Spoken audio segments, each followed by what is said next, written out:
അവർണർക്ക് അധികാരം എന്ന് പറഞ്ഞു കേട്ട കേരള ചരിത്രത്തിൽ ഒരു പുലയ രാജവംശം നിലനിന്നിരുന്നു. ചരിത്രത്തിൽ ഇടം പിടിക്കേണ്ടവർ പക്ഷേ എന്നേക്കുമായി ഇല്ലാതാവുകയാണുണ്ടായത്. നൂറ്റാണ്ടുകൾക്ക് മുൻപ് കേരളത്തിൽ ഒരു പുലയ രാജാവുണ്ടായിരുന്നു എന്ന് നമുക്ക് എത്ര പേർക്കറിയാം? AD 7-ാം നൂറ്റാണ്ട് മുതൽ 9-ാം നൂറ്റാണ്ട് വരെയുള്ള കാലഘട്ടത്തിൽ തിരുവനന്തപുരത്തെ ഉരമലയ്ക്കൽ പഞ്ചായത്തിലായിരുന്നു ഇവരുടെ കോട്ട സ്ഥിതി ചെയ്തിരുന്നത്. വള്ളവനാട് രാജാക്കന്മാരുടെ അധീനതയിലായിരുന്ന ഈ കോട്ട അവസാന വള്ളവനാട് രാജാവിന്റെ മരണത്തോടെ അയ്യൻഗോദൻ എന്നയാൾക്ക് ലഭിച്ചു. അങ്ങനെ പുലയനാർ കോട്ടയിലെ രാജാവായി അയ്യൻഗോദൻ. അദ്ദേഹത്തിന്റെ 2 സഹോദരിമാരായിരുന്നു കണ്ണമാലയും കോതയും. പുലയ രാജവംശത്തിന്റെ അവസാനത്തെ കണ്ണിയായിരുന്നു കോതറാണി. ഏകദേശം 4 നൂറ്റാണ്ടുകൾക്ക് മുൻപ് കൊക്കോദമംഗലം അടക്കി വാണിരുന്നു കോതറാണിക്ക് റോമാ സാമ്രാജ്യവുമായി പോലും പായ്ക്കപ്പല് വഴി വാണിജ്യബന്ധമുണ്ടായിരുന്നു അത്രേ. പുലയപ്രതാപത്തിന്റെ പ്രതീകമായ കൊക്കോദമംഗലം കോട്ടയുടെ ചരിത്ര അവശിഷ്ടങ്ങൾ നെടുമങ്ങാട്ട് നിന്നും 3 കിലോമീറ്റർ അകലെ ഉഴമലയ്ക്കൽ വില്ലേജിലാണുള്ളത്. കൊറ്റമലക്കുന്നിന്റെ നെറുകയിലുള്ള കൊക്കോദമംഗലം കോട്ടയുടെ മതിൽ കാലപ്പഴക്കം കൊണ്ട് അങ്ങിങ്ങായി ഇടിഞ്ഞു പോയിട്ടുണ്ടെങ്കിലും 4 നൂറ്റാണ്ടുകളെ അതിജീവിച്ച ഈ കോട്ട ഇന്നും തലയുയർത്തി നിൽക്കുന്നു. കോതറാണി താമസിച്ചിരുന്ന കൊട്ടാരക്കെട്ടുകളും കോട്ടമതിലും നശിച്ചുകൊണ്ടിരിക്കുകയാണെങ്കിലും കാലത്തിന് മായ്ക്കാൻ കഴിയാത്ത വീരസ്മരണകൾ ഉണരുന്ന കൊക്കോദമംഗലം കോട്ടയും കൊട്ടാര അവശിഷ്ടങ്ങളും ഇന്നും ചരിത്ര വിദ്യാർത്ഥികൾക്ക് ഇഷ്ടവിഷയമാണ്.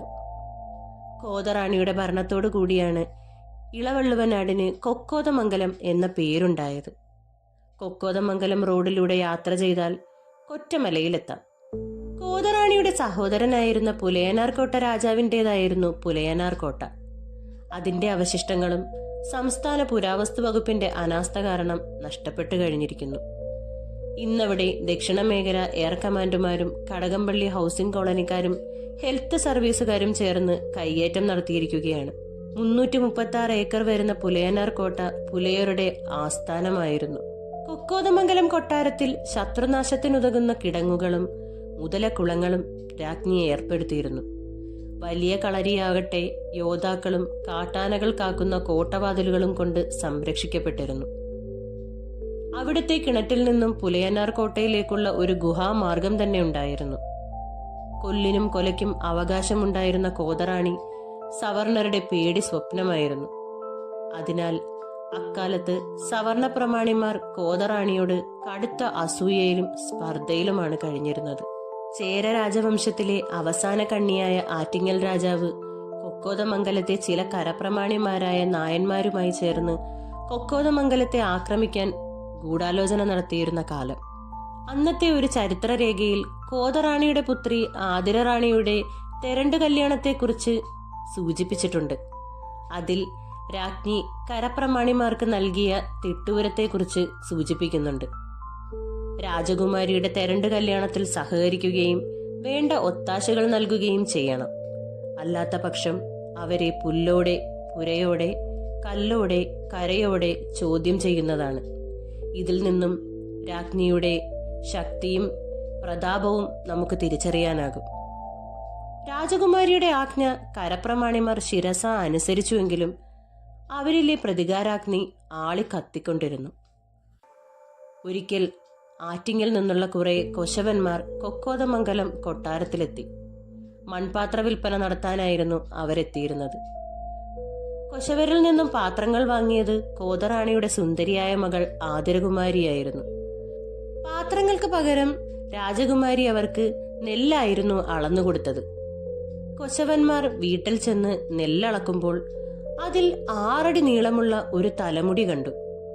നീളം കൂടിയ ഈ തലമുടിയുടെ വിവരം അങ്ങനെ ആറ്റിങ്ങൽ കൊട്ടാരത്തിലും എത്തി. രാജകുമാരിയുടെ തലമുടിയിലൂടെ അനുരാഗമുദിച്ച തമ്പുരാൻ തലമുടി സ്വർണച്ചെപ്പിൽ സൂക്ഷിച്ചു. ഒടുവിൽ ആറ്റിങ്ങൽ രാജാവ് കോതറാണിയുടെ പുത്രിയെ വിവാഹം ചെയ്യാൻ ആഗ്രഹിച്ചുകൊണ്ട് നീട്ടുകൊടുത്തു വിട്ടു. നീട്ട് സ്വീകരിച്ച റാണി ആതിരയുമായുള്ള വിവാഹത്തിന് സാധ്യമല്ല എന്നറിയിച്ചു. വിവരം ഗ്രഹിച്ച തമ്പുരാന് കലി കയറി. ആറ്റിങ്ങൽ രാജാവ് കൊക്കോദമംഗലത്തെ ആക്രമിച്ചു. കോതറാണിയും രാജ്യത്തിലുടനീളം സൈന്യശേഖരം നടത്തി.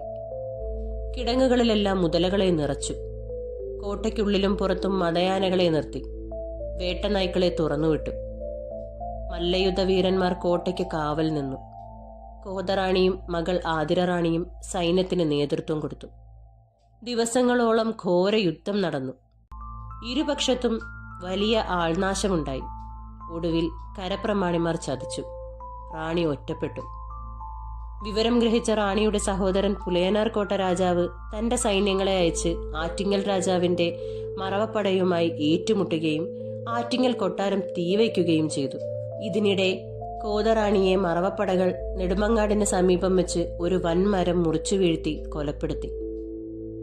അതോടെ മകൾ ആതിരറാണി രക്ഷയില്ലെന്ന് കണ്ട് കുതിരപ്പുറത്ത് അമ്മാവന്റെ പുലയനാർ കോട്ടയിലെത്തി. ആറ്റിങ്ങൽ സൈന്യം പുലയനാർ കോട്ട വളഞ്ഞു. രാജകുമാരിയെ ജീവനോടെ പിടിച്ചുകൊണ്ട് ചെല്ലണമെന്നായിരുന്നു രാജകൽപ്പന. പിടിക്കപ്പെട്ടാൽ ജീവിതകാലം മുഴുവൻ ആറ്റിങ്ങൽ രാജാവിന്റെ വെപ്പാട്ടിയായി കഴിയേണ്ടി വരുമെന്ന് അവൾക്ക് ഉറപ്പായിരുന്നു. ഒടുവിൽ മാനം രക്ഷിക്കാനായി ആ പുലയ രാജകുമാരി തന്റെ കുതിരയോടൊപ്പം മുതലകൾ നിറഞ്ഞ കിടങ്ങിൽ ചാടി ആത്മഹത്യ ചെയ്തു എന്നാണ് ചരിത്രം. നമ്മുടെ രാജവംശങ്ങളുടെ എല്ലാം ചരിത്രങ്ങൾ രേഖപ്പെടുത്തുകയും സൂക്ഷിക്കുകയും ചെയ്യുമ്പോൾ ഇങ്ങനെയൊരു രാജവംശം നിലനിന്നിരുന്നു എന്ന ചരിത്രം എന്തിനാണ് നാം മറച്ചുപിടിക്കുന്നത്? പുലയ രാജവംശം നിലനിന്നിരുന്നുവെങ്കിൽ ഒരുപക്ഷെ കേരള ചരിത്രം തന്നെ മാറുമായിരുന്നിരിക്കാം. ആ മഹത്തായ ചരിത്രത്തെ നമ്മൾ ചരിത്രത്താളുകളിൽ രേഖപ്പെടുത്തേണ്ടതാണ്, നമ്മുടെ പുതിയ തലമുറയ്ക്ക് വേണ്ടി.